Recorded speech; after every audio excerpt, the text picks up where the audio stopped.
let me go get it. We interrupt Cooking with Wingding to bring you the special WENI Weenie Visual Radio News Flash.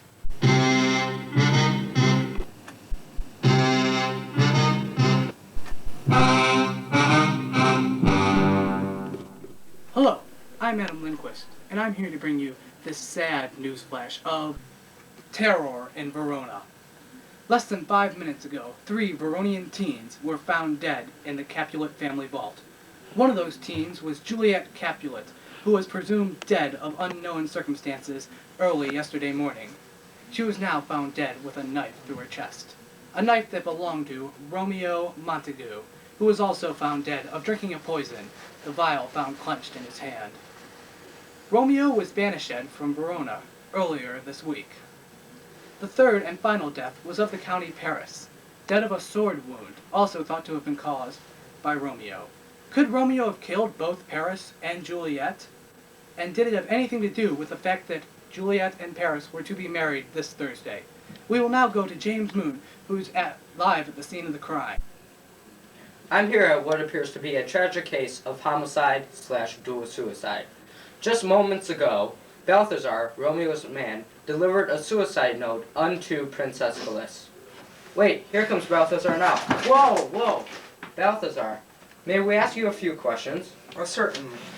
Do you know what the contents of that letter you just delivered to Prince Aeschylus were? No, my master bade me deliver it unto his father, and not to look at it on pain of death. Can you tell us what Romeo was doing here? My master came here to... Oh, the prince beckons me. Wait, don't go! He left. This case just keeps getting odder and odder. What was Romeo doing here seeing Juliet? Thank you, James. We'll have more from him in a bit. But right now we have live via satellite Lord and Lady Montague. Montague, I'm sorry. I know this must be hard. No, especially since Romeo has been banished for Tybalt's death. Well, it is now being said that your son has killed 2 more people aside from Tybalt. Do you believe that your son is capable of these horrible acts? Romeo must have been attacked by Paris. It must have been self-defense, just as it was with Tybalt. And feeling guilty for killing his fellow Veronians, he must have taken his own life. That's the only way to explain it. Thank you, but let me remind you, Lord Montague, that the facts are still a little sketchy as to what happened. Once again, I'm sorry for your son's death. And how's your wife, Lady Montague, taking the news? Oh, her? She died after Romeo's banishment. I'm very sorry about that, too. Thank you for taking the time to speak with us. Now, we return to James Moon to see if there are any further developments. During that interesting interview, for lack of a better word, I had the honor to talk to County Paris's page. It seems that Paris was here to deliver flowers and to pay his respects to his fiancée, Juliet Capulet. Suddenly, the page heard someone coming. It turned out to be Romeo Montague. Count Paris believed that Montague was here to desecrate the Capulet family tomb, although this reporter still isn't clear on how he arrived to that assumption. Prince Aeschylus' relative promptly engaged the young Montague in mortal combat.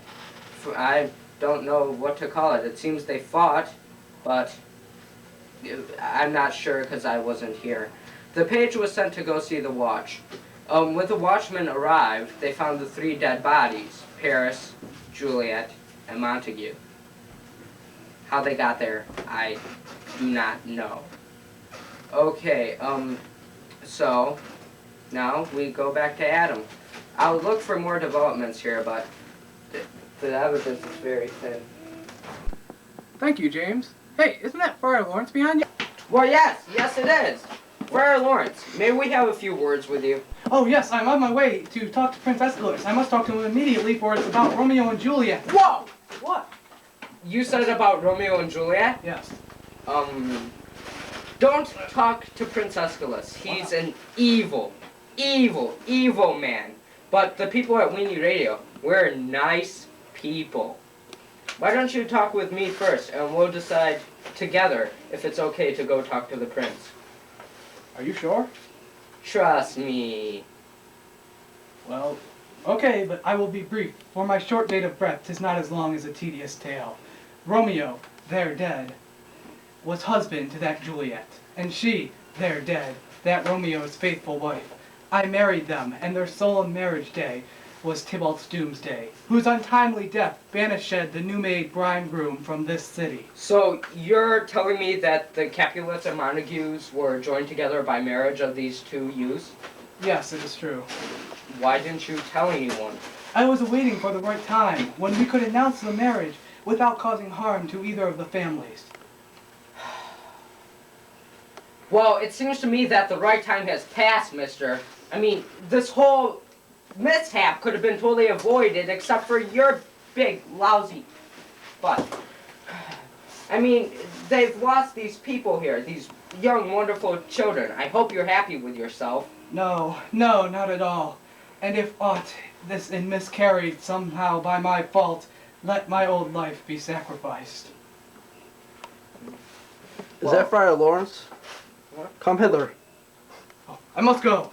Wait, don't go! Well, James, that's a very dramatic revelation. But then why did Romeo kill Juliet and her fiancé? I've been wondering that myself, Adam. But unfortunately, a Veronan watchman just took away Friar Lawrence to go see Prince Aeschylus. So we can get no information from him. But wait, here comes another watchman. Sir, are those the murder weapons? Yes, they are. This is murder weapon 00070, Romeo's sword, which is believed to kill Paris. Very good. And what's that? This is murder weapon 00071. It's a vital poison, which is believed to kill Romeo. And that's the knife? Let me explain, sir. This is weapon 00072. It's Romeo's dagger, and it was found between Juliet's chest. Yes, and so these are the actual murder weapons. They aren't copies. No, these are very real. Did you get that, Adam? Yes, I did. Okay, we'll go back to you now in the studio. Thank you, James. Oh, this just in. The Prince Aeschylus will be addressing the city of Verona, and more specifically, the lords Montague and Capulet. But while we're waiting for this, we will go to the phones for our viewer call-in comments. Please, just call us here at 1-800-WENI-RADIO. That's 1-800-WENI-RADIO.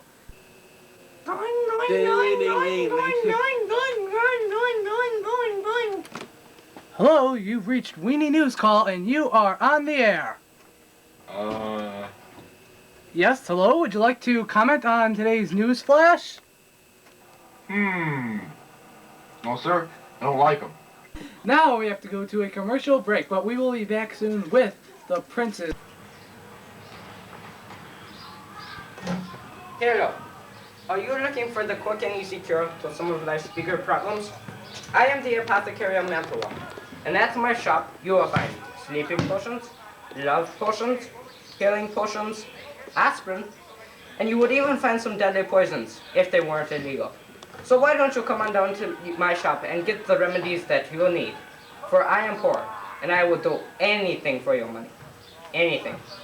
In fact, even Romeo shops at my shop, located at 666 Medieval Street. Thank you. Welcome back. And now, we will go to James Moon, who is currently listening to the prince's speech in Verona Square. Go hence to have more talk of these sad things. Some shall be pardoned and some punished. For never was a story of more woe than this of Juliet and her Romeo. It's okay, dude. It's okay. And that was Prince Aeschylus delivering a truly moving speech. It would have come off flawlessly, except Lady Capulet passed gas in the back row. Only a select unlucky few were aware. We now go to our film footage of this event.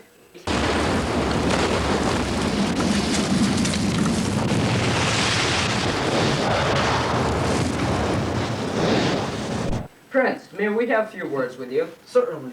Earlier in your speech, you said that some would be pardoned and some would be punished.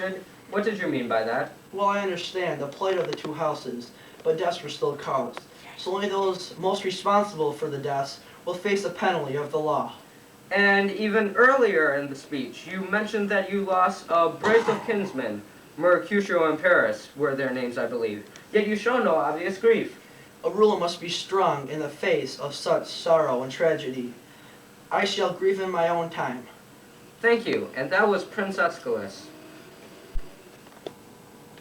So what we have here today is one of the most horrific events in Veronan history.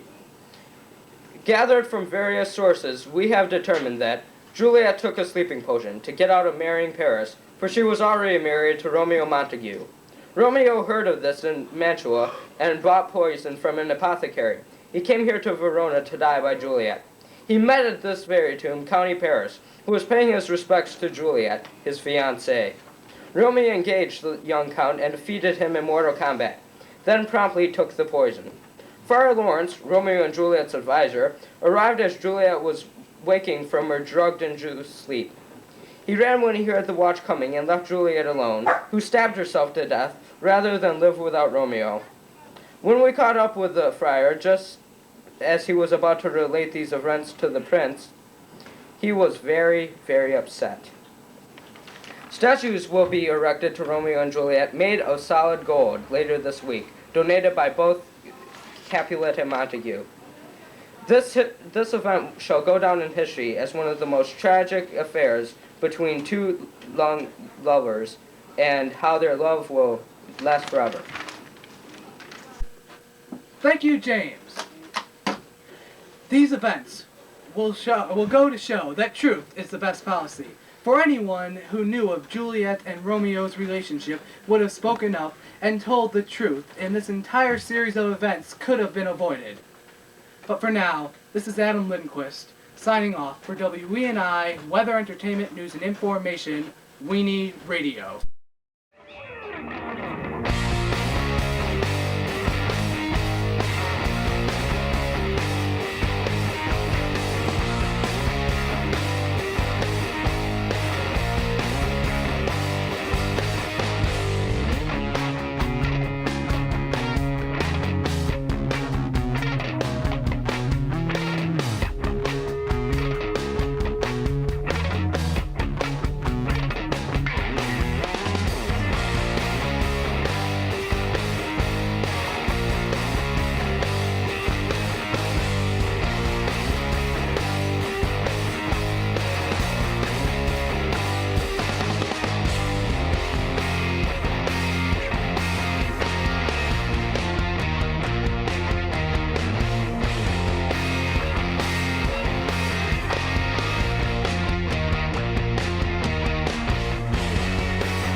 Oh baby, you're not so green.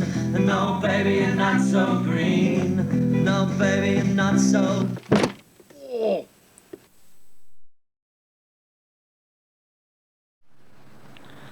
Okay, this is a color test. Moon, would you just read some lines off at random so we can get that? Look at the camera. Look at the camera. Well, remember to keep, go back and forth, whatever. I'm here at what seems to be a tragic case of homicide/dual suicide. A note has just been delivered by Romeo Okay, thank you. Balthazar. Okay, this is also a test. Okay, talk about it like you would say your lines. I'm here at what appears to be a tragic case of homicide/dual suicide. A suicide note has just been delivered by Romeo's man Balthazar to Prince Aeschylus. Okay, thank you. Great.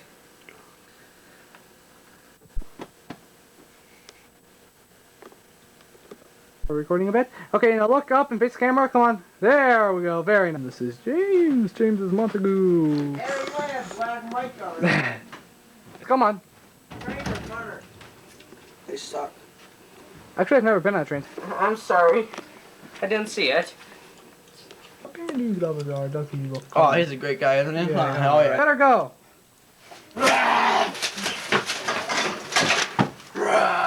Thing we were time traveling. What do you need? This was one of the few Weenie Radios I Why? Move it all, or just... yes, I'm trying to get the damn word thing. There we go. Right. Stage Watchman. anymore, does it?